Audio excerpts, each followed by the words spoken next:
All right, let's get right into it. Well, a war in the Middle East is capturing the world's attention. Something huge is happening behind the scenes, a massive reshuffling of global oil. And this is the story of how all that chaos is creating a very unexpected billion-dollar winner.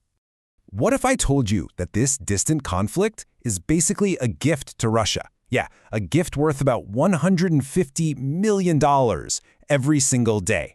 That incredible number is the key to understanding this massive economic shift that's happening as we speak. So that's the big question we're tackling. How on earth does a crisis thousands of miles away end up sending record amounts of cash to Moscow, especially when they're supposed to be under heavy sanctions?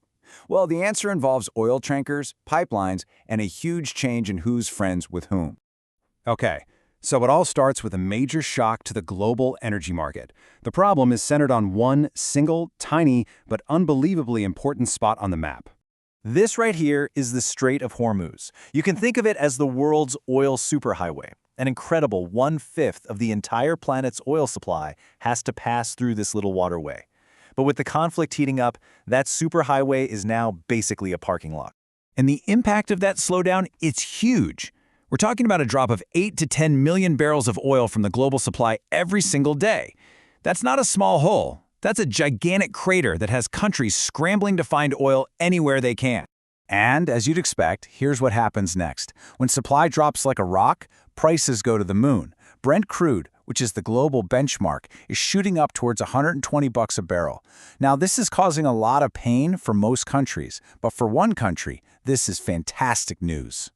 So let's talk about Russia, because while everyone else is panicking, Moscow is quietly cashing in, big time. Even with all the sanctions, they are making a historic amount of money from this exact crisis. And the amount of money we're talking about is just, wow. In just the first 12 days of the conflict, it's estimated Russia raked in an extra $1.9 billion in tax revenue alone. So how are they pulling this off?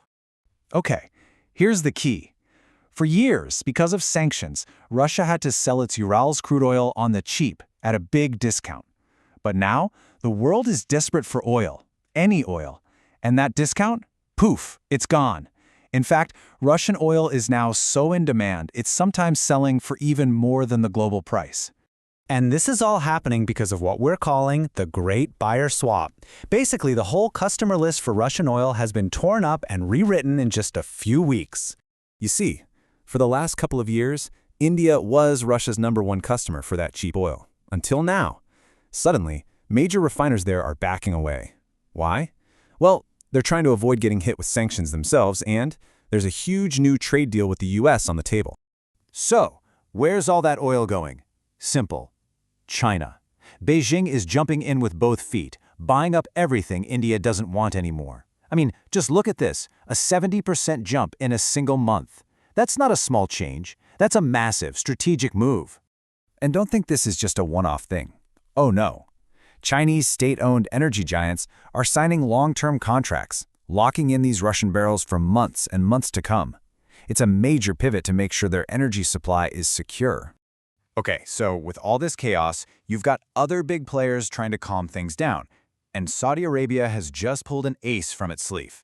It's called the East-West Pipeline, and it is a beast. We're talking 746 miles of pipe built for this exact kind of emergency. It lets them completely bypass that blocked choke point and pump up to 7 million barrels a day straight to ports on the Red Sea. But here's the thing. As helpful as that pipeline is, it's really just a Band-Aid on a much bigger wound. It helps, for sure, but it can't make up for all the oil that's stuck. And for a country like India, which gets 90% of its oil delivered by ship, this pipeline doesn't really change much. So what does this all mean for the rest of us? Because this isn't just some high-level geopolitical game. This oil reshuffle has real-world consequences for everyone. Take India, for example. By turning away from cheaper Russian oil and now having to face these sky-high global prices, they're looking at some serious economic trouble. We're talking more inflation, a weaker currency, and a real dent in their economic growth. And for the West, the stakes are even higher. The really big concern is captured perfectly in this quote. It's the absolute nightmare scenario. All this extra cash, this massive windfall, is going straight into Russia's pockets, and potentially straight into funding its war in Ukraine. So you can see how the entire global energy map has been completely redrawn in just a few short weeks. Which brings us to one final huge question for you to think about. Did India make the right call here? Is giving up cheap oil worth a new strategic partnership with the US? It's a massive gamble, and the world will be watching to see how it plays out.